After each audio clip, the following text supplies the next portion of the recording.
పరిశుద్ధ బైబిల్ గ్రంథంలో దేవుడు మోషేను మొదట పిలిచాడా, అహరోనును మొదట పిలిచాడా అనే ప్రశ్న వేస్తే మోర్ దాన్ 95% దైవ సేవకులే మోషేను పిలిచాడని చెప్పారు. ఎందుకంటే నిర్గమకాండ 3వ అధ్యాయంలో హోరేబు పర్వతం దగ్గర పొద నడిమిని అగ్నిజ్వాలలో యెహోవా దూత అతనికి ప్రత్యక్షమయ్యాడు గనుక మొట్టమొదట వ్రాయబడినది మోషేతో దేవుడు మాట్లాడటం గురించి స్పష్టంగా లిటరల్గా వ్రాయబడింది కనుక మోషేను పిలిచాడనే అవగాహనలో అందరూ ఉన్నారు.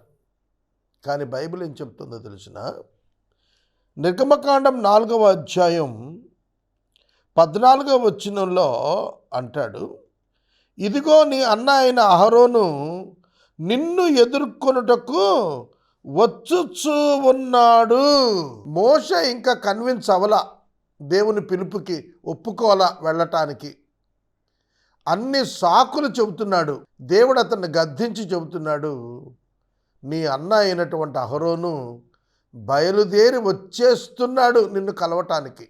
ఈ మాటను బట్టి దేవుడు ముందుగా అహరోనును పిలిచినట్లుగా కనబడుతోంది. దేవుడు మోషేను పిలుచుటకు ముందే అహరోనును పిలిచి బయలుదేరింప చేశాడు.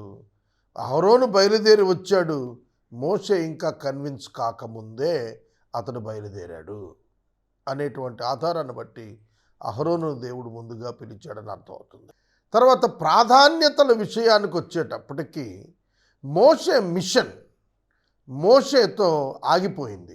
కానీ అహరోను మిషన్ అతని సంతానముతో కంటిన్యూ అయ్యి యేసుక్రీస్తు వారు సిలువ వేయబడినప్పుడు ఉన్న ప్రధాన యాజకుడు సైతం అహరోను క్రమంలో వచ్చిన వాడుగానే మనకు బైబిల్ సాక్ష్యమిస్తాం. ప్రధాన యాజకునిగా అతి ప్రాధాన్యత దేవుడు అహరోనుకు ఇచ్చినట్లు బైబిల్ తెలుపుతాం.